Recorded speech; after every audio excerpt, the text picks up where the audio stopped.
السلام عليكم ورحمة الله وبركاته.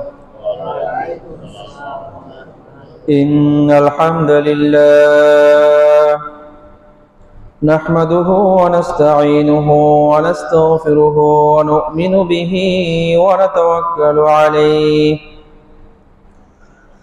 ونعوذ بالله من شرور أنفسنا من يهده الله فلا مضل له ومن يضلل فلا هادي له ونشهد أن لا إله إلا الله وحده لا شريك له ونشهد أن سيدنا وحبيبنا وحبيب ربنا وطبيبنا وطبيب قلوبنا محمدا عبده ورسوله أرسله الله كافة للناس بشيرا ونذيرا وداعيا إلى الله بإذنه سراجا وقمرا منيرا. أما بعد فقد قال الله تبارك وتعالى في كلامه المجيد وفي فرقانه الحميد. بسم الله الرحمن الرحيم. الذين ينفقون أموالهم بالليل والنهار سرا وعلانية فلهم أجرهم عند ربهم ولا خوف عليهم ولا هم يحزنون. صدق الله المولانا العظيم.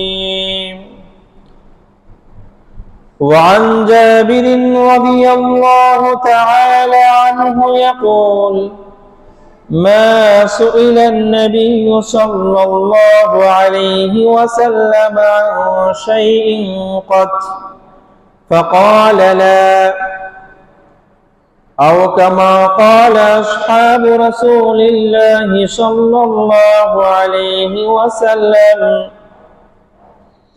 صدق الله المولانا العظيم وصدق رسوله النبي الأمي الكريم وصدق أصحاب رسول الله صلى الله عليه وسلم. আলহামদুলিল্লাহ, মহান আল্লাহ সুবহানাহু ওয়া তাআলা এর পবিত্র দরবারে লাখ কোটি শুকরিয়া, যে মহান আল্লাহ সুবহানাহু ওয়া তাআলা আমাদের সকলকে দীর্ঘ এক সপ্তাহ পর পবিত্র জুমার দিনে জুমার নামাজ আদায়ের উদ্দেশ্যে পৃথিবীর সর্বোৎকৃষ্ট স্থান মহান আল্লাহ সুবহানাহু ওয়া তাআলা এর মনোনীত ঘর মসজিদে এসে জুমার নামাজ আদায়ের পূর্বে কোরআন ও হাদিস থেকে কিছু আলোকপাত করা এবং শ্রবণ করার তৌফিক এনায়েত করেছেন। এজন্য আমরা সকলে দিল থেকে একবার কালিমাতুশ শুকর পাঠ করে নিয়ে বলি আলহামদুলিল্লাহ। আল্লাহ পাকের মেহেরবানিতে গত জুমাতে ইসলামের বড় একটি বিধান, ইসলামের 5 স্তম্ভের বড় একটি স্তম্ভ যাকাত সম্পর্কে কিছুটা আলোকপাত হয়েছে। যাকাত ধনীদের কাছ থেকে নেওয়া হয়, গরিবদেরকে দেওয়া হয়। যাকাত দেওয়ার দায়িত্ব হলো ধনীদের, কিন্তু গরিবদের এটা গ্রহণ করা দায়িত্ব না, এটা তাদের অধিকার। আল্লাহ রাব্বুল আলামিন পবিত্র কোরআনে অনেক জায়গায় এই কথা বলে দিয়েছেন, ওয়াফি আমওয়ালিহিম হাক্কুল লিসাইলি ওয়াল মাহরুম। ধনীদের সম্পদের মাঝে বঞ্চিত এবং অভাবী মানুষদের জন্য অধিকার রয়েছে। আমি যেই সম্পদটা যাকাত হিসেবে দেব, আমি যেই সম্পদটা ফিতরা হিসেবে দেব, আমি যেই সম্পদটা দান হিসেবে দেব, এটা গরিবের প্রতি আমার দয়া বা করুণা নয়, বরং আমার এই সম্পদের মাঝে আল্লাহ রাব্বুল আলামিন ওই গরিব ব্যক্তির জন্য অধিকার রাখছেন, এটা তার পাওনা, হক। আমি তারে করুণা করতেছি, বিষয়টা এরকম কিছু না, বরং তাকে দেওয়াটা হলো আমার দায়িত্ব। এবং আমার এই সম্পদের মাঝে আল্লাহ রাব্বুল আলামিন তার হক রেখেছেন। আমি যদি এই হকটা তাকে বুঝিয়ে দেই, তাহলে আমার অবশিষ্ট সম্পদ পবিত্র হবে। আমি যদি তার এই হক বুঝিয়ে না দেই, আমি যদি তাকে বঞ্চিত করি, আমি যদি না হক কাজ করি, তাহলে আমার অবশিষ্ট সম্পদ পবিত্র হবে না। কারণ এটা আল্লাহ রাব্বুল আলামিনের বিধান। যে আল্লাহ রাব্বুল আলামিন আমাকে সম্পদ দিয়েছেন, ওই আল্লাহ রাব্বুল আলামিন আমার সম্পদের মাঝে গরিবের অধিকারও রেখেছেন। এটা সম্পূর্ণ আল্লাহর ফয়সালা। তো গরিবকে সম্পদ দেওয়ার ক্ষেত্রে আমরা গত জুমাতেও আলোচনা করেছিলাম, দুই ধরনের প্রশ্ন আমাদের মনে আসে। এক হলো যে এই সম্পদ আমি কষ্ট করে কামাইছি, কেন দেব? এটার উত্তরও গত জুমাতে দিয়েছি, যে আসলে আল্লাহ রাব্বুল আলামিনই আমাকে সম্পদ দিয়েছেন। না হয় বুদ্ধির জোরে, গায়ের জোরে, শিক্ষার জোরে সম্পদ অর্জন করা যায় না। আমার চাইতে অনেক অনেক শিক্ষিত মানুষ আছে, তার কাছে সম্পদ নাই, আমার কাছে আছে।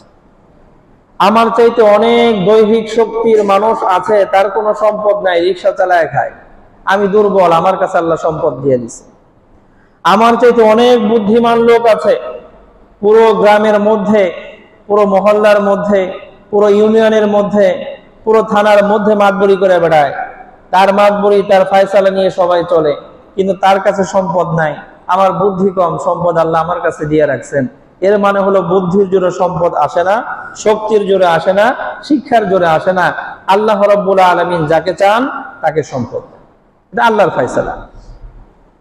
দ্বিতীয় আরেকটা প্রশ্নের কথা গত জুমাতে বলেছিলাম, সেটা হলো আমরা অনেকেই মনে করি যাকাত দিলে, দান সাদাকা করলে মনে হয় সম্পদ কমে যাবে। কিন্তু আল্লাহ রাব্বুল আলামিন দান আর সাদাকা, যাকাত, এই শব্দগুলো এমন ভাবে আমাদের সামনে রেখেছেন যে এই শব্দের মানেই হলো বৃদ্ধি পাওয়া। অর্থাৎ যেই মানুষটা যাকাত দেবে, যেই মানুষটা গরিব দুঃখীদেরকে দান করবে, তার সম্পদ কমবে তো দূরের কথা, আল্লাহ রাব্বুল আলামিন আরো অনেক গুণে বাড়ায় দেন। এটাই নিয়ম। তৃতীয় যে অপশন, সেটা হলো আমরা যখন কোনো বিষয় সম্পর্কে ওয়াজ নসিহত শুনি, আমাদের অনেকের মনের ভিতরে খটকা লাগে যে এই যে যারা ওয়াজ করে তারা নিজেরা পালন করেনি,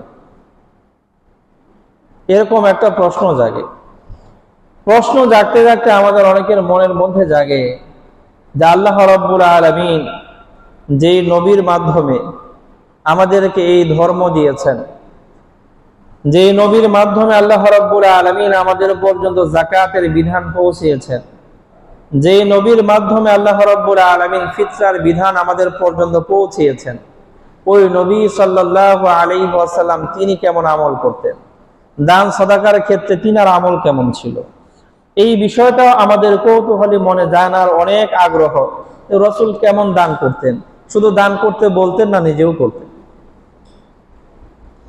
আল্লাহ রাব্বুল আলামিন যদি তৌফিক দান করেন, তো আজকের এই জুমাতে আমাদের নবী, শ্রেষ্ঠ নবী, সাইয়্যিদুল মুরসালিন, আল্লাহ রাব্বুল আলামিনের সবচেয়ে প্রিয় আস্থাভাজন নবী সাল্লাল্লাহু আলাইহি ওয়াসাল্লাম তিনি কেমন দানবীর ছিলেন, এই বিষয় নিয়ে কিঞ্চিত আলোচনা করব ইনশাআল্লাহ। বুখারী শরীফের 6 নম্বর হাদিস, হযরত ইবনে আব্বাস রাদিয়াল্লাহু আনহুমা বর্ণনা করেছেন, কানা রাসূলুল্লাহ সাল্লাল্লাহু আলাইহি ওয়াসাল্লাম আজওয়াদান নাস। হাদিসের প্রথম অংশই হলো এইটা ইবনে আব্বাস রাদিয়াল্লাহু আনহু বলেন, রাসূল সাল্লাল্লাহু আলাইহি ওয়াসাল্লাম ছিলেন মানুষের মাঝে সবচেয়ে বেশি দানবীর। আজওয়াদ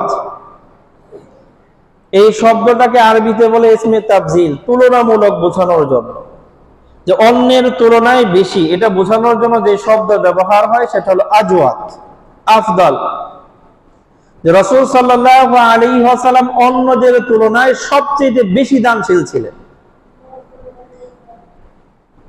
রাসূল সাল্লাল্লাহু আলাইহি ওয়াসাল্লামের সাহাবায়ে কেরাম তো দানশীল ছিলেন, কিন্তু সেই সাহাবীরা বলতেছেন রাসূল আমাদের মধ্যে সবচেয়ে বেশি দানশীল ছিলেন, সবচেয়ে বেশি।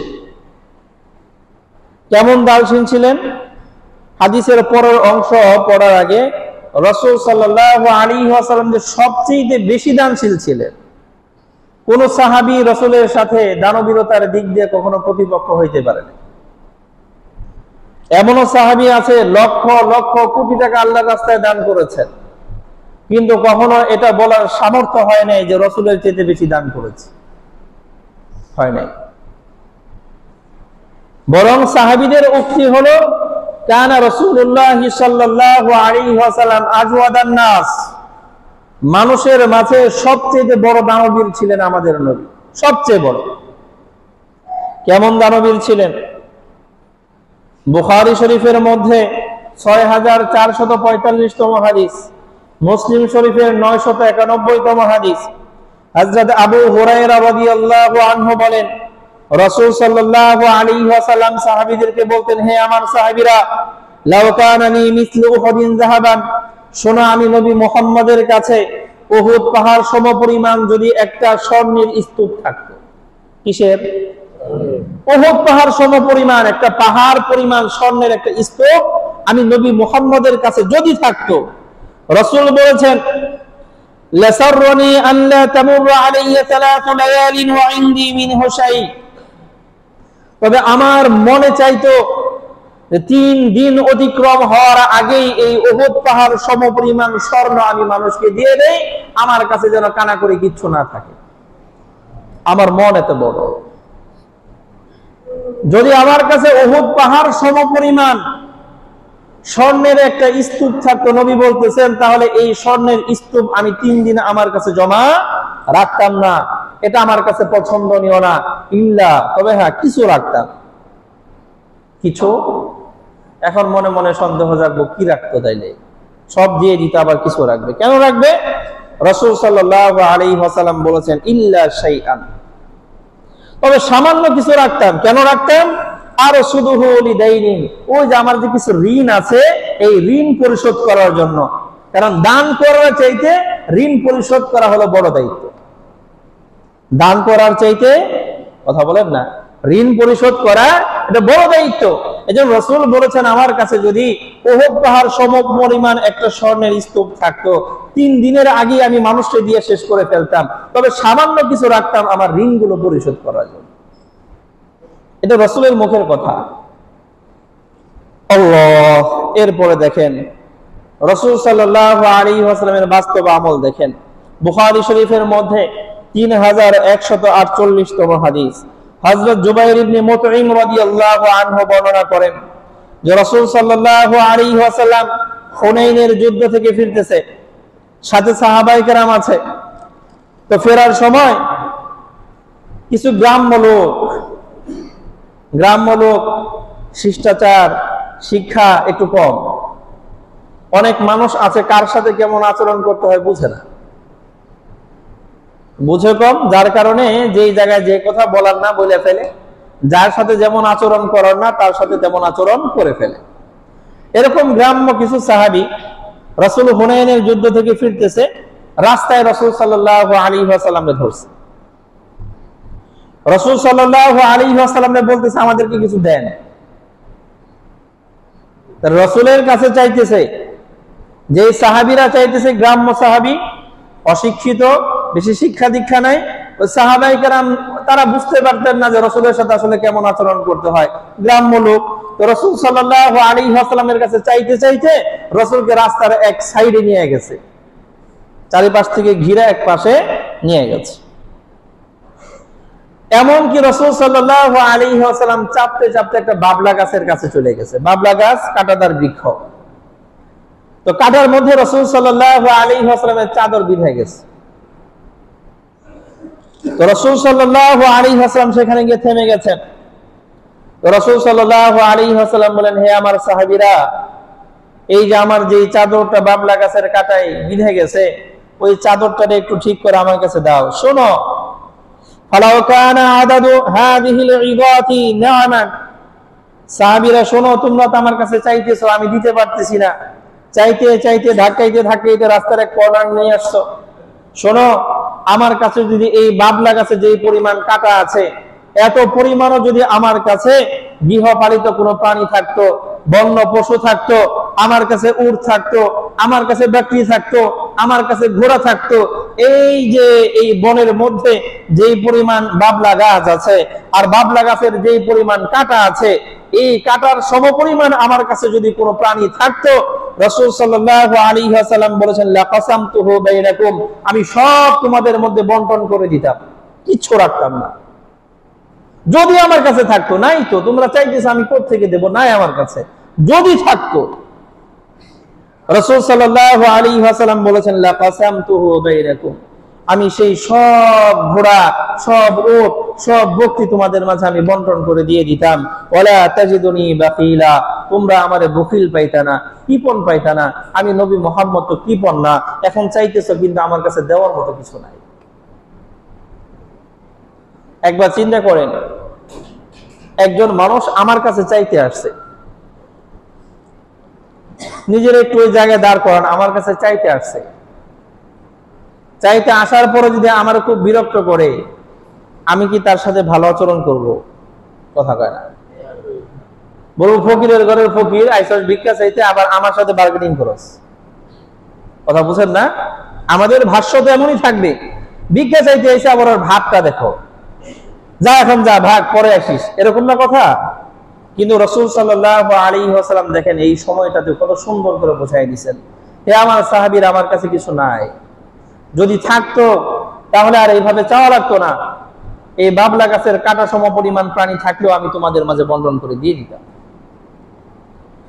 দুইটা হাদিস, এই দুই হাদিসের মধ্যে রাসূলের ভাষ্য পাইলাম, রাসূল বলেছেন, আমার কাছে যদি উহুদ পাহাড় সম পরিমাণ স্বর্ণ থাকতো, 3 দিন পার হওয়ার আগে ভাগ করে দিয়ে দিতাম। দ্বিতীয় হাদিসে রাসূলের ভাষ্য, বাবলা গাছের কাঁটা সম পরিমাণ যদি প্রাণী আমার কাছে থাকতো, সেটাও আমি ভাগ করে দিয়ে দিতাম, আমার কেউ বখিল পাইতা না। আর আমি এই যে জবান দিয়ে বলতেছি, মনে করবা যে রাসূল খালি বলবেন, আমল করতেন না। না, কাযুবান, তোমরা আমারে মিথ্যাবাদীও পাইতা না, যা বলছি তাই, যা বলেছি তাই। আল্লাহু আকবার। রাসূল সাল্লাল্লাহু আলাইহি ওয়াসাল্লামের আমলের কথা শুনি। মুসলিম শরীফের মধ্যে হাদিস নাম্বার 2313, ইবনে শিহাব রাদিয়াল্লাহু আনহু বলেন, রাসূল সাল্লাল্লাহু আলাইহি ওয়াসাল্লাম ফাতহে মক্কার যুদ্ধ করলেন। এরপর রাসূল সাল্লাল্লাহু আলাইহি ওয়াসাল্লাম বের হলেন এবং রাসূলের সাথে অনেক মুসলমানরা ছিলেন। এরপরে সকলেই গিয়ে হুনাইনের যুদ্ধ করেছেন। হুনাইনের যুদ্ধে আল্লাহ রাব্বুল আলামিন মুসলমানদেরকে সাহায্য করেছেন, বিজয় দান করেছেন। তো রাসূল সাল্লাল্লাহু আলাইহি ওয়াসাল্লাম সেই দিন একজন সাহাবী, নাম হলো সফওয়ান বিন উমাইয়া, নাম কি? সফওয়ান। সেই সফওয়ান বিন উমাইয়াকে রাসূল সাল্লাল্লাহু আলাইহি ওয়াসাল্লাম 100টা উট দিয়ে দিয়েছেন। কয়শো? 100 উট দিয়ে দিয়েছেন। 100টা উট একজন মানুষ আরেকজন মানুষকে দিয়ে দিছে, দান করে দিছে। 100 উট। আল্লাহ। সুম্মা মিআতান, কিছুক্ষণ পরে রাসূল সাল্লাল্লাহু আলাইহি ওয়াসাল্লাম বলেন, সফওয়ান, আরো 100 নিয়ে যান। কত হলো? কিছুক্ষণ পর রাসূল সাল্লাল্লাহু আলাইহি ওয়াসাল্লাম সুম্মা মিআতান, এরপর রাসূল সাল্লাল্লাহু আলাইহি ওয়াসাল্লাম সফওয়ানকে বলেন, সফওয়ান, আরো 100 উট নিয়ে যান। কয়শো হলো? রাসূল সাল্লাল্লাহু আলাইহি ওয়াসাল্লাম যুদ্ধে বিজয় লাভ করেছেন, গনিমতের সম্পদ পাইছে। রাসূল সাল্লাল্লাহু আলাইহি ওয়াসাল্লামের সম্পদের মধ্যে রাসূলের ভাগে উট আসছে। রাসূল সাল্লাল্লাহু আলাইহি ওয়াসাল্লাম সেখানে দাঁড়ায় 300 উট সফওয়ানকে দিয়ে দিয়েছে। কথা বুঝেন না? এই যে মনে করেন, আমি আপনাদেরকে বোঝানোর জন্য বলি, এই যে আমি এখানে বসে আছি, মনে করেন বসে আছি, একটা টাকা আমার না, একজন এসে আমার 1000 টাকা হাদিয়ে দিল, ওই টাকা 1 সেকেন্ড আগেও কিন্তু আমার না, কেবল আমারে কি দিছে, কথা বলেন, হাদিয়া দিছে। এইটা পাইতে আমার কোনো পরিশ্রম লাগে নাই, একজনে মহব্বত করে হাদিয়ে দিয়েছে, কিন্তু এই 1000 টাকায় কি আমি এখনই কাউরে দিয়ে দিতে পারবো? আমাদের হৃদয়ের অবস্থা বুঝাইতেছি, যে টাকার পিছনে আমার কোনো পরিশ্রম লাগে নাই, 2 মিনিট আগেও আমি তার মালিক ছিলাম না, হুট করে আমার কাছে আসছে, এই 1000 টাকাও আমি হঠাৎ করে কাউরে দিতে পারবো না, আমাদের দিল সায় দেয় না। কিন্তু রাসূল সাল্লাল্লাহু আলাইহি ওয়াসাল্লাম সশরীরে হুনাইনের যুদ্ধ উপস্থিত, সেইখান থেকে গনিমতের মালের কিছু অংশ রাসূলের কাছে আসছে। রাসূল সাল্লাল্লাহু আলাইহি ওয়াসাল্লাম আইনি মুহূর্তে ওইখানে দাঁড়ায় সফওয়ান বিন উমাইয়াকে 300 উট দিয়ে দিয়েছেন। 600 300 উট। সফওয়ান বিন উমাইয়াকে কেন দিবেন? কারণ সফওয়ান বিন উমাইয়া নতুন মুসলমান হয়েছে, রাসূল সাল্লাল্লাহু আলাইহি ওয়াসাল্লামকে বেশি পছন্দ করে না। সফওয়ান বিন উমাইয়া রাসূলকে বেশি পছন্দ করতেন না। তো রাসূল সাল্লাল্লাহু আলাইহি ওয়াসাল্লাম তিনার এই আখলাকে হামিদা দেখায় দিবেন যে সফওয়ান, তুমি তো আমারে পছন্দ করো না, দেখো আমার আখলাক কেমন। দাঁড়ায় 300 উট দিয়ে দিছে। আল্লাহু আকবার।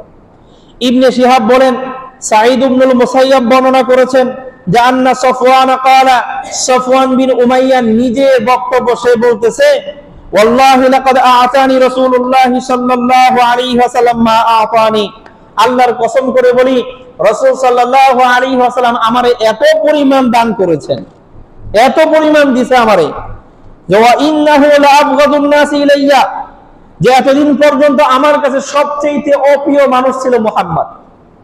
আমার কাছে এতদিন পর্যন্ত সবচেয়ে অপ্রিয়, অপছন্দের মানুষ ছিল মুহাম্মদ, কিন্তু মুহাম্মদ আমারে এই পরিমাণ দান করেছে, এত পরিমাণ আমারে দিছে, 100 উট দিয়ে দিছে, কিছুক্ষণ পর আবার 100 উট দিয়ে দিছে, কিছুক্ষণ পর আবার 100 উট দিয়ে দিছে।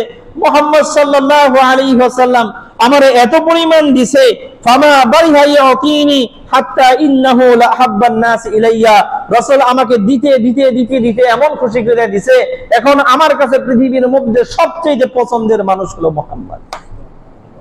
যেই মুহাম্মদ আমি পছন্দ করতাম না, সেই মুহাম্মদ এমন দান আমারে করছে যে মুহাম্মদ আমার ভালোবাসার বস্তু হয়ে গেছে। আল্লাহু আকবার। বুখারী শরীফের মধ্যে 6036 তম হাদিস, সাহাল ইবনে সাদ রাদিয়াল্লাহু আনহু বলেন, একজন মহিলা আসছে রাসূলের কাছে একটা ডোরা কাটা চাদর নিয়ে। আয়েশা ওই মহিলা বলতেছেন, হে আল্লাহর রাসূল, এই চাদরটা আমি আপনারে দিতে আসছি। কি দিতে আসছে? চাদর।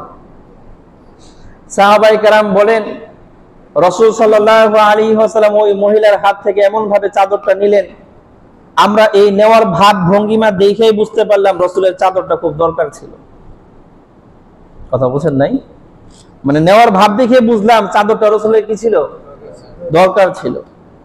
রাসূল সাল্লাল্লাহু আলাইহি ওয়াসাল্লাম চাদরটা নিয়ে শরীরের মধ্যে পেঁচাইছে। পেঁচানোর পরে সাহাবায়ে কেরাম বললেন, রাসূল চাদরটা আপনার খুব মানাইছে, অনেক সুন্দর লাগতেছে, দামি চাদর। কেবল একজন মহিলা এসে রাসূলকে কি দিবেন? হাদিয়া দিবেন। যে হাদিয়ার রাসূলের কি ছিল?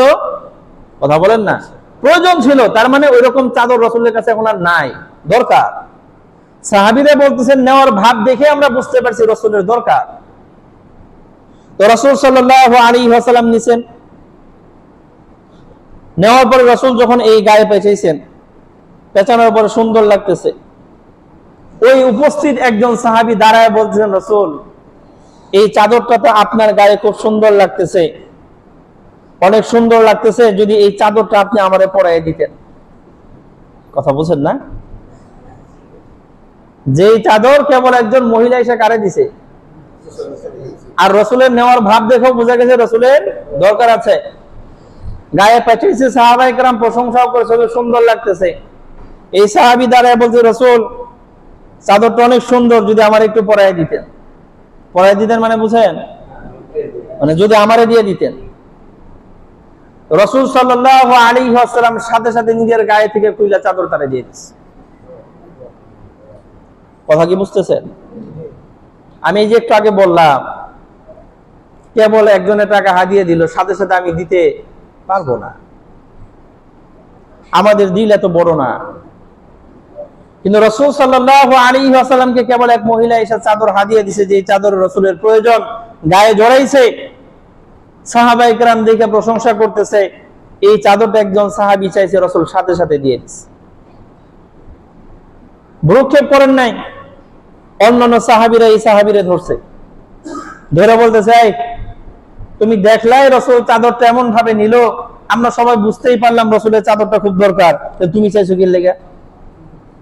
আর তুমি তো জানো রাসূলের কাছে কিছু চাইলে রাসূল কোনো সময় না করে না।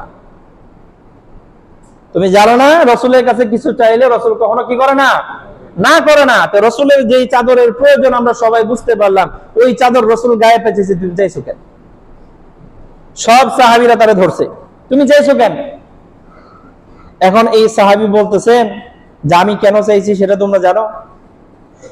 আমি তো চাইছি রাসূল যেই চাদর তার গায়ে জড়াইছে ওই চাদরের বরকত নেওয়ার জন্য চাইছি। আমি তো চাইছি রাসূল যেই চাদর তার গায়ে পেঁচাইছে ওই চাদর দিয়ে যেন আমার সন্তানেরা আমার কাফনের কাপড় বানায়। আমি তো চাইছি রাসূল যেই চাদরটা তার গায়ে জড়াইছে ওই চাদর নিয়ে যেন আমি কবরে যেতে পারি। রাসূল যেই চাদর তার গায়ে জড়াইছে ফেরেশতারা যখন আমার কাছে জিজ্ঞেস করতে আসবে তখন যেন তারা দেখে রাসূলের চাদর গায়ে পেঁচানো। আমি তো সেই জন্য চাইছি। রাসূল সাল্লাল্লাহু আলাইহি ওয়াসাল্লাম দেখেন কেবল আসছে, নিজের হাজাত নিজের প্রয়োজন, এরপরও যখন চাইছে রাসূল দেরি করে নাই, দিয়ে দিয়েছে। আল্লাহু আকবার। মুসলিম শরীফের মধ্যে 2312তম হাদিস, হযরত আনাস রাদিয়াল্লাহু আনহু বলেন, একজন ব্যক্তি রাসূল সাল্লাল্লাহু আলাইহি ওয়াসাল্লামের কাছে আসছে, মুসলমান না, কি না, মুসলমান না, বিধর্মী। রাসূলের কাছে আয়েশা বলতেছে, ইয়া রাসূলুল্লাহ, হে আল্লাহর রাসূল, হে মুহাম্মদ, এই যে দুই পাহাড়ের মাঝখানে যেই পরিমাণ ছাগল আছে, বকরি আছে, দুই পাহাড়ের মাঝখানে, এগুলো তো আপনার সম্পদ। ওই যে গনিমতের মাল আসছে রাষ্ট্রীয় কোষাগারে, ওইখানে চড়াইতে দিছে দুই পাহাড়ের মাঝখানে, দুই পাহাড়ের মধ্যবর্তী যেই পরিমাণ বকরি আছে আমারে সব দিয়ে দেন। আপনারা কি বুঝতে পারছেন? দুই পাহাড়ের মাঝখানে যেই পরিমাণ বকরি চড়াইতেছে সব বকরি আমারে দিয়ে দেন। এটা কি আবু বকর গিয়া রাসূলের কাছে আবদার করছে? ওমর ফারুক গিয়া করছে? কোন মুসলমান না, সে বিধর্মী, সে বিধর্মী, সে রাসূলের কাছে গিয়ে আবদার করছে, ছোট আবদার না, দুই পাহাড়ের মধ্যবর্তী যত বকরি আছে সব আমারে দিয়ে দেন, ওইখান থেকে একটা দুইটা না, সব দিয়ে দেন। আল্লাহু আকবার। ফাআতাহু ইয়াহু, রাসূল সাল্লাল্লাহু আলাইহি ওয়াসাল্লাম এক বাক্যে বললেন, সব নিয়ে যাও, সব। কথা কি বুঝতে পারছেন? সব নিয়ে যাও। এই বিধর্মী লোক রাসূলের কাছে চাইছে, রাসূল দিয়ে দিছে, সে নিয়ে গেছে, নিয়ে দৌড়ায় তার কওমের কাছে গেছে, তার বংশের লোকের কাছে গেছে, গিয়া সে বলতেছে, আয় কওম আসলিমু, হে আমার বংশের লোকেরা শোনো, সবাই মুসলমান হয়ে যাও। সবাই কি হয়ে যাও? সবাই মুসলমান হয়ে যাও। কারণ শুনে রাখো, ফাওয়াল্লাহি ইন্না মুহাম্মাদান লা ইউতি আতাআন মা ইয়াখাফুল ফাকরা, শুনে রাখো আমি মুহাম্মদকে দেখেছি, মুহাম্মদ এত দান করে, এত পরিমাণ দান করে যে মুহাম্মদ দারিদ্রতার ভয় করে না। মানুষের দিয়ে দিলে ফকির হয়ে যামগা, এই ভয় মুহাম্মদ, কথা বলেন, করে না। অতএব হে আমার বংশের লোকেরা সবাই মুসলমান হয়ে যাও। হযরত আনাস রাদিয়াল্লাহু আনহু বলেন, এই লোক তো প্রথমে মুসলমান হয়েছে সম্পদের লালসায়। কিসের লালসায়? ওই যে দুই পাহাড়ের মধ্যবর্তী সব বকরি রাসূল দিয়ে দিছে, সম্পদ পেয়ে খুশি হয়ে সে মুসলমান হয়ে গেছে। কি হয়ে গেছে? আনাস রাদিয়াল্লাহু আনহু বলেন যে, ইন কানা আর-রাজুলু লা ইসলিমু মা ইউরিদু ইল্লা দুনিয়া, এই মানুষটা তো দুনিয়ার সম্পদের কারণে, সম্পদের লালসায় সম্পদ পায় প্রথমে মুসলমান হয়েছে, কিন্তু মুসলমান হওয়ার পরে রাসূল সাল্লাল্লাহু আলাইহি ওয়াসাল্লামের আখলাক দেখতে দেখতে হাত্তা ইয়াকুনাল ইসলামু আহাব্বা ইলাইহি মিনাদ দুনিয়া ওয়া মা আলাইহা, একটা পর্যায়ে এই মানুষটা এমন অবস্থানে দাঁড়াইছে যে এই সম্পদ আর দুনিয়ার মধ্যে যা আছে সব কিছুর চাইতে তার কাছে এখন দামি হয়ে গেছে ইসলাম, মুসলমান পরিচয়টাই তার কাছে দামি হয়ে গেছে, এখন আর সম্পদ তার কাছে দামি না। কিন্তু প্রথমে আসছে ইসলামে কি দীক্ষা?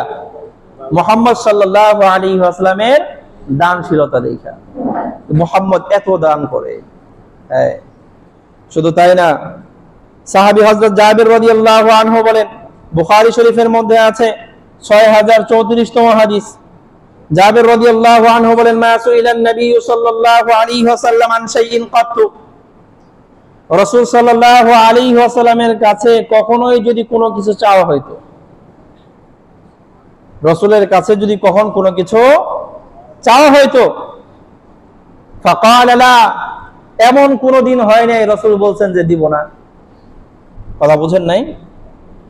রাসূলের কাছে যখন কোনো বিষয় চাওয়া হইতো, রাসূল কোনোদিন এই কথা বলেন নাই যে লা, দেওয়া যাবে না, দেব না, এই কথা রাসূল কোনোদিন মুখ দিয়ে বলেন নাই। সাহাবায়ে কেরামের উক্তি হলো, রাসূল সাল্লাল্লাহু আলাইহি ওয়াসাল্লাম কোনোদিন আগামী কালের জন্য কোনো সম্পদ জমা রাখতেন না। আগামী কাল কি খাবে সেই খাদ্য আজকে একটু জমা করে ফ্রিজে রেখে দেয় না। রাসূল সাল্লাল্লাহু আলাইহি ওয়াসাল্লাম কোনোদিন আগামী কালের জন্য কোনো কিছু জমা রাখেন নাই। অথচ রাসূল সাল্লাল্লাহু আলাইহি ওয়াসাল্লামের একসাথে 9 জন স্ত্রী ছিল ঘরে। একসাথে কয়জন? একসাথে 9 জন স্ত্রী। কিন্তু রাসূল সাল্লাল্লাহু আলাইহি ওয়াসাল্লাম কোনোদিন আগামী কালের জন্য কোনো কিছু জমা করেন নাই। তো এই রাসূল সাল্লাল্লাহু আলাইহি ওয়াসাল্লামের এই দানশীলতা দেখেছেন সাহাবায়ে কেরাম, এবং সাহাবায়ে কেরাম নিজেরাও দান করতে উদ্বুদ্ধ হয়েছেন। সাহাবায়ে কেরাম কেমন দানবীর ছিলেন? বুখারী শরীফের মধ্যে 2318তম হাদিস, আনাস বিন মালিক রাদিয়াল্লাহু আনহু বলেন, মদিনায় যে আনসারী সাহাবীরা ছিল, মদিনায় বসবাস করে, এদের মধ্যে সবচেয়ে ধনী সাহাবী ছিল আবু তালহা রাদিয়াল্লাহু আনহু। নাম কি? আবু তালহা, সবচেয়ে ধনী সাহাবী। এই সাহাবীর একটা বাগান ছিল, খেজুরের বাগান। এই বাগানের নাম হলো বাইরুহা। মসজিদে নববীর সামনেই এই বাগান, খেজুরের বিশাল বড় একটা বাগান, আর বাগানের মাঝখান দিয়ে পানির ঝর্ণা, একদম ফ্রেশ পানি। তো রাসূল সাল্লাল্লাহু আলাইহি ওয়াসাল্লাম মাঝে মাঝে মসজিদে নববী থেকে বের হইয়া ওই বাগানের ভিতরে গিয়া ওই মিষ্ট পানি পান করতেন। বিশাল বড় বাগান। আল্লাহ রাব্বুল আলামিন পবিত্র কোরআন একটা আয়াত নাযিল করলেন, লান তানালুল বিররা হাত্তা তুনফিকু মিম্মা তুহিব্বুন। আল্লাহ রাব্বুল আলামিন এই আয়াত নাযিল করে দিলেন, লান তানালুল বিররা, তোমরা ততক্ষণ পর্যন্ত নেক কাজের মধ্যে সবচেয়ে অগ্রগামী হইতে পারবা না, আল্লাহ রাব্বুল আলামিনের কাছে নেককার হিসেবে পরিচিত হইতে পারবা না। কতক্ষণ পর্যন্ত? হাত্তা তুনফিকু মিম্মা তুহিব্বুন, যতক্ষণ পর্যন্ত না তোমরা নিজের সবচেয়ে প্রিয়টা আল্লাহর রাস্তায় দান না করবা। নিজের সবচেয়ে প্রিয়টা, নিজের সবচেয়ে প্রিয়টা আল্লাহর রাস্তায় দান না করবা, ততক্ষণ পর্যন্ত আল্লাহর কাছে নেককার হিসেবে পরিচিত হইতে পারবা না। এই আয়াত যখন নাজিল হয়েছে, এই আবু তালহা রাদিয়াল্লাহু আনহু দৌড়ে রাসূলের কাছে গেছে। রাসূলের দরবারে গিয়ে বলতেন, ইয়া আল্লাহর রাসূল, আল্লাহ রাব্বুল আলামিন যে আয়াত নাযিল করেছেন, লান তানালুল বিররা হাত্তা তুনফিকু মিম্মা তুহিব্বুন, রব যে বলেছেন নিজের সবচেয়ে প্রিয় জিনিসটা আল্লাহর রাস্তায় না দিলে, সবচেয়ে প্রিয় জিনিসটা আল্লাহ রাব্বুল আলামিনের জন্য উৎসর্গ না করলে আমি আল্লাহর দফতরে নেককার হিসেবে নাম লেখাইতে পারবো না। আল্লাহর রাসূল, আমি আপনার সাক্ষ্য রাইখা আমি এই কথা বলতে আসছি, আমার এই আমি যে এত বড় ধনী মানুষ, মদিনার মধ্যে আনসারী সাহাবীদের মধ্যে সবচেয়ে ধনী, আমি এই ধনী ব্যক্তির সবচেয়ে প্রিয় সম্পদ হলো এই মসজিদে নববীর সামনে যে বাগান বাইরুহা, বিশাল বড় বাগান, এই বাগান হলো আমার সবচেয়ে দামি এবং সবচেয়ে প্রিয় সম্পদ। আমি আপনারে সাক্ষী রেখে বলতেছি যে এই বাইরুহা নামক এই বড় বাগানটা, দামি বাগানটা, আমি আবু তালহার সবচেয়ে প্রিয় বাগানটা আমি আল্লাহর রাস্তায় দিয়ে দিলাম। হে আল্লাহর রাসূল, আপনি এখন এই বাগানটা যেভাবে ব্যবহার করতে চান, যেভাবে ব্যবহার করতে চান, আপনি সেইভাবেই ব্যবহার করতে পারেন। সবচেয়ে দামি, সবচেয়ে বড়, সবচেয়ে প্রিয় বাগানটা এই আয়াত নাজিল হয়েছে, সাহাবী দৌড়ে গিয়ে রাসূলের কাছে দিয়ে দিয়েছে, রাসূল এটা আপনি যেভাবে মনে হচ্ছে আপনি ব্যবহার করেন। রাসূল সাল্লাল্লাহু আলাইহি ওয়াসাল্লাম ফয়সালা করে দিলেন, আবু তালহা এইভাবে ব্যাপকভাবে না দিয়া তোমার আত্মীয় স্বজনের মধ্যে যারা গরিব আছে তাদের মধ্যে ভাগ করে দিয়ে দাও। আবু তালহা রাদিয়াল্লাহু আনহু নিজের আত্মীয় স্বজনের মধ্যে যারা অভাবী আছে সবার মাঝে এই বাগানটারে ভাগ করে দিয়ে দিয়েছে। সবচেয়ে দামি সম্পদ, সবচেয়ে বড় বাগান, সবচেয়ে প্রিয়টা আয়াত নাজিল হয়েছে আর দেরি করে নাই, দিয়ে দিছে আল্লাহর রাস্তায়। আল্লাহু আকবার। আর আমরা আল্লাহর রাস্তায় দিয়ে আমার মধ্যে সবচেয়ে নগণ্যটা, তারপরে হলো জঘন্যটা। দুটো শব্দ বললাম, এগুলো সবচেয়ে নগণ্য আর হলো জঘন্য। নগণ্য কি? আমাদের বর্তমান জামানায় 5 টাকার নিচে তার কোনো নোট নাই, কথা কয় না। 5 টাকার নিচে নোট আছে নিয়ে কথা। এবার সবচেয়ে নগণ্য নোট 5 টাকা, আর সবচেয়ে জঘন্য কি? 5 টাকাও তাও আবার ছিঁড়া। কথা কি বুঝতে পারলাম? 5 টাকাটাও আবার কেমন, কথা কন। আচ্ছা আমি আপনাদেরকে বোঝাই, মনে করেন আল্লাহর ঘর মসজিদে 5 টাকাই দেবো, কয় টাকা? 5 টাকা। এখন একটা নোট হলো একদম পুরান ছিঁড়া বিরা, আর একটা হলো নতুন। এই যে ছিঁড়াটা মনে করেন ডান হাতে আর নতুনটা বাম হাতে, কোনটার দাম কম কোনটার দাম বেশি? 5 টাকার নোট দুইটা একই না, কথা কন। তাহলে একই যদি হয় তাহলে এই পুরানটা আল্লাহর ঘরে না দিয়ে নতুনটা দিলে সমস্যা কি? 5 টাকার জায়গায় তো 6 টাকা যাইতেছে না, কথা কয় না। 5 টাকার জায়গায় তো 5 টাকায় যাইতেছে। আমি যেহেতু বড়টা দিব না, মনে তো বড় করতে পারি নাই, ছোটটাই দেবো। ছোটটাই যেহেতু দিব, 5 টাকার নতুন নোট দিলে কি ক্ষতি? 6 টাকা দর যাইতেছে না, 5 টাকাই তো যায়। 10 টাকাই দিব, ছিঁড়াটা দেওয়ার দরকার কি? নতুন নোট দিলে কি 11 টাকা হয়ে যাবে? ওইটা নতুনটাও তো 10 টাকা, ওইটা দিতে মন চায় না। এই জন্যই তো আল্লাহ রাব্বুল আলামিন বলেন, লান তানালুল বিররা হাত্তা তুনফিকু মিম্মা তুহিব্বুন। নিজের পছন্দেরটা, দুইটা নোট আছে, এর মধ্যে সবচেয়ে প্রিয় নোট কোনটা সেটা আল্লাহর রাস্তায় দেওয়া লাগবে, তারপরে না আল্লাহ রাব্বুল আলামিনের দরবারে কবুল হবে। আল্লাহ রাব্বুল আলামিন তৌফিক দান করেন। আরেকটা ঘটনা আপনাদেরকে শোনায় দেই। আবু দাউদ শরীফের মধ্যে 1678তম হাদিস। রাসূল সাল্লাল্লাহু আলাইহি ওয়াসাল্লাম একটা যুদ্ধে যাবেন, তাবুক যুদ্ধ, গরমের মৌসুম, আর রাস্তাও অনেক দূরে মদিনা থেকে। আর যেই মৌসুমটা ছিল ফল পাকার মৌসুম, ফল পাকবে। আর মদিনার মানুষেরা বেশিরভাগ ছিল কৃষি কাজ করত, সবারই বাগান আছে। তো এই সময় এই যুদ্ধে যাওয়ার লোকের সংখ্যাও কম, আবার এই যুদ্ধে যাইব সামানাও কম। তো রাসূল সাল্লাল্লাহু আলাইহি ওয়াসাল্লাম তখন ব্যাপকভাবে কালেকশন করলেন। সাহাবায়ে কেরামদেরকে বললেন, যে যেই পরিমাণ অংশগ্রহণ করতে চাও, তাবুক যুদ্ধের জন্য যে যেই পরিমাণ দান করতে চাও দান করো। হযরত উমর ফারুক রাদিয়াল্লাহু আনহু এই হাদিস বর্ণনা করেন। উমর ফারুক রাদিয়াল্লাহু আনহু বলেন, আমার কাছে ওই সময় মোটামুটি বেশ ভালো সম্পদ ছিল। আমি মনে মনে নিয়ত করলাম যে আজকে রাসূলের সামনে এমন একটা দান উপস্থিত করব, একটা লোক আছে যেই লোকের সাথে কোনোদিন পারি না, আজকে ফেল করে দেব। উমর রাদিয়াল্লাহু আনহু বলতেছে যে আমার কাছে ওই সময় অনেক সম্পদ, আমার নিয়ত হলো সম্পদ অনেকটা দিব, দিয়া ওই লোকটার আমি ফেল করব, তার আগে জামগা। উমর রাদিয়াল্লাহু আনহুর আগে কে? কথা কেন? উমর রাদিয়াল্লাহু আনহু আগে কে? আবু বকর সিদ্দিক রাদিয়াল্লাহু আনহু। উমর রাদিয়াল্লাহু আনহু নিয়ত করেছেন আমার সম্পদ এখন অনেক, সেইখান থেকে এমন পরিমাণ এই তাবুক যুদ্ধের জন্য আমি উপস্থিত করব, আবু বকরকে হারায় দেব। কোন দিক দিয়ে হারায় দেব? দৌড় দিয়া?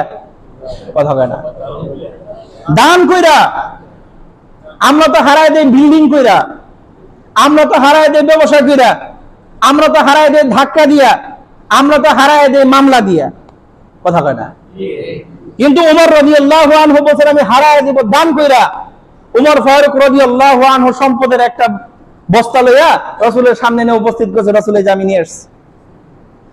রাসূল সাল্লাল্লাহু আলাইহি ওয়াসাল্লাম অপেক্ষা করতেছেন দেখি আবু বকর কি নিয়ে আসে। আবু বকর সিদ্দিক রাদিয়াল্লাহু আনহু সামান্য কিছু আইনা রাসূলের সামনে রাখছে। উমর রাদিয়াল্লাহু আনছে অনেক, আবু বকর রাদিয়াল্লাহু আনছেন সামান্য। তো উমর রাদিয়াল্লাহু আনহু মনে মনে খুশি, আজকে আবু বকরে হারায় দিছে। আবু বকর আজকে আমার সাথে পারে নাই, কারণ আবু বকর সিদ্দিক রাদিয়াল্লাহু আনহু আমি কোনোদিন হারাইতে পারিনি, আজকে হারায় দিছি।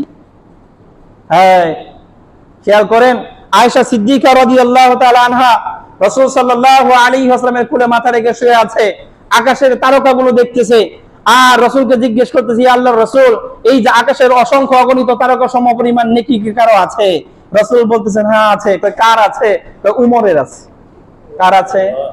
কার আছে? উমরের আছে। আয়েশা সিদ্দিকা রাদিয়াল্লাহু আনহার মন খারাপ, কারণ আয়েশার বাপের নাম তো আবু বকর। আমার বাপের নাম বলবো ভাবছিলাম, কই উমরের নাম, উমরের এত নাকি, তাহলে আমার বাপে কই? কথা বুঝেন না?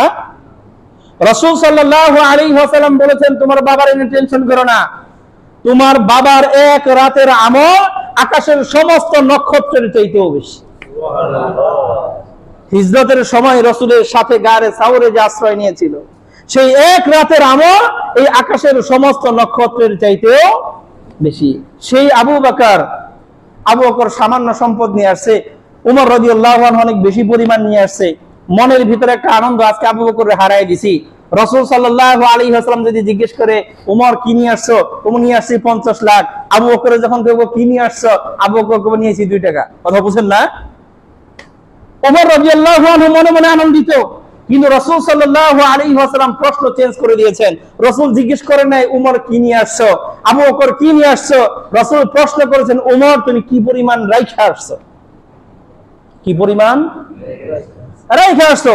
উমর রাদিয়াল্লাহু আনহু বলেন, রাসূল যেই পরিমাণ নিয়ে আসছি এই পরিমাণ রাইখা আসছি। তার মানে অর্ধেক রাইখা আসছি, অর্ধেক নিয়ে আসছি। রাসূল আবু বকরকে জিজ্ঞেস করতেছেন, আবু বকর তুমি কি রাইখা আসছো? আবু বকর সিদ্দিক রাদিয়াল্লাহু আনহু বলেন, রাসূল আমার ঘরে আল্লাহ আর আল্লাহর রাসূল ছাড়া আমি আর কিচ্ছু রাইখা আসি না, সব নিয়ে আসছি।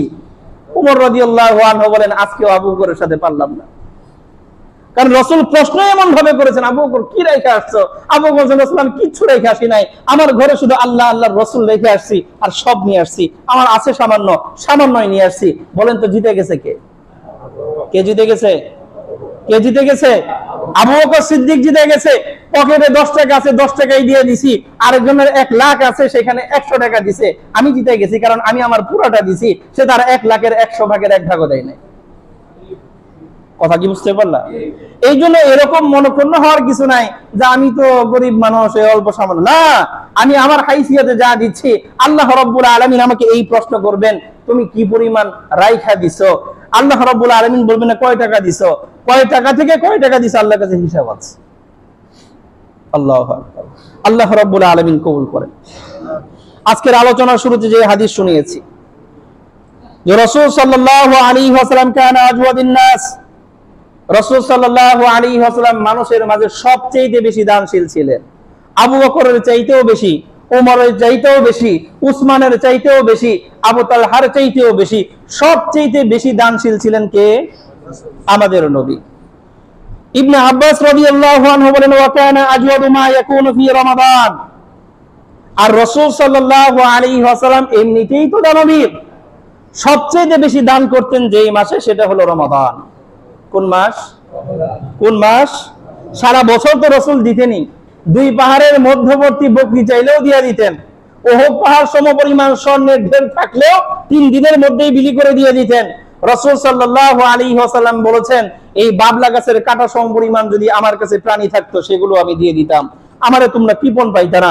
সেই নবী সাল্লাল্লাহু আলাইহি ওয়াসাল্লাম আরো বেশি দানশীল হতেন রমজান মাসে। কোন মাসে? রমজান মাসে। কেন? কারণ দুর্বল একটা হাদিসের মধ্যে আছে, রাসূল সাল্লাল্লাহু আলাইহি ওয়াসাল্লাম বলেছেন, মান তাকাররাবা ফীহি বিখাসলাতিন, যদি রমাদান মাসে কেউ কিছু দান করে, কানা কামান আদ্দা ফরিদাতান, যদি রমাদান মাসে কেউ কোনো একটা নফল দান করে, আল্লাহ রাব্বুল আলামিন এটা ফরজের সমান করে নিয়ে নেন। সাধারণ দান অন্য মাসের ফরজ দানের সমপরিমাণ। সাধারণ নামাজ, নফল নামাজ অন্য মাসে ফরজ নামাজের সমপরিমাণ। ওমান আদ্দা ফরিদাতান ফীহি, আর রমাদান মাসে যদি কেউ একটা ফরজ আদায় করে, নফল করলে তো ফরজের সমান হয়ে যায়, যদি একটা ফরজ করে, রাসূল সাল্লাল্লাহু আলাইহি ওয়াসাল্লাম বলেন, কানা কামান আদ্দা 70 ফরিদাতান ফীমা সাওয়া, অন্য মাসে 70টা ফরজ আদায় করার সমপরিমাণ। এইজন্য এই মাসে যদি কেউ যাকাতের অর্থ আদায় করে, এই রমাদান ছাড়া বাকি 11 মাসে 70 বার যাকাত আদায় করার সমপরিমাণ সওয়াব। এই জন্য তো এই মাসটাতে আমরা বেশিরভাগ মানুষ কি করি? যাকাত আদায় করার জন্য নির্ধারণ করি। আজকের আলোচনা এই পর্যন্তই। শুধুমাত্র এই কথাটুকু আমরা জেহেনের মধ্যে নেই যে আল্লাহ রাব্বুল আলামিন দান করতে বলেছেন, রাসূল সাল্লাল্লাহু আলাইহি ওয়াসাল্লাম দান করতে বলেছেন। দান করতে বইলা রাসূল নিজে দান করেন না এমন না, রাসূল সাল্লাল্লাহু আলাইহি ওয়াসাল্লাম নিজের কাছে যা থাকতো সব বিলি করে দিতেন। আল্লাহ রাব্বুল আলামিনের প্রশংসাও করেছেন সূরা বাকারা আয়াত নাম্বার 274। আল্লাহ বলেছেন আল্লাযীনা ইউনফিকুনা আমওয়ালাহুম বিল-লাইলি ওয়ান-নাহার, যে সকল মানুষেরা দিনে আর রাতে 24 ঘন্টা যে কোনো সময় আল্লাহর রাস্তায় দান করে 24 ঘন্টা উন্মুক্ত, দিনেও করে, রাতেও করে, সকালেও করে, বিকেলেও করে। শুধু তাই না, সিররা ওয়া আলানিয়া, গোপনেও করে, কথা বলেন, প্রকাশ্যেও করে। গোপনে দান করা এটা অনেক উত্তম কাজ, আর প্রকাশ্যে দান করাও একটা সময় খুব উত্তম হয়। কখন? আমি প্রকাশ্যে দান করলাম, আমার দেখা দেখি আরেকজন উদ্বুদ্ধ হইল। আমি দান করলাম মনে করেন 100 টাকা, আমার দেখা দেখি আরেকজনও দান করলো, কথা বলেন, 100 টাকা। তাহলে আমি তো দান করছি মাত্র কত, কিন্তু আমার আমল নামায় দেখবেন গিয়া যে 200 টাকা দান করেছ। তখন কবেন কি রে 200 কেন?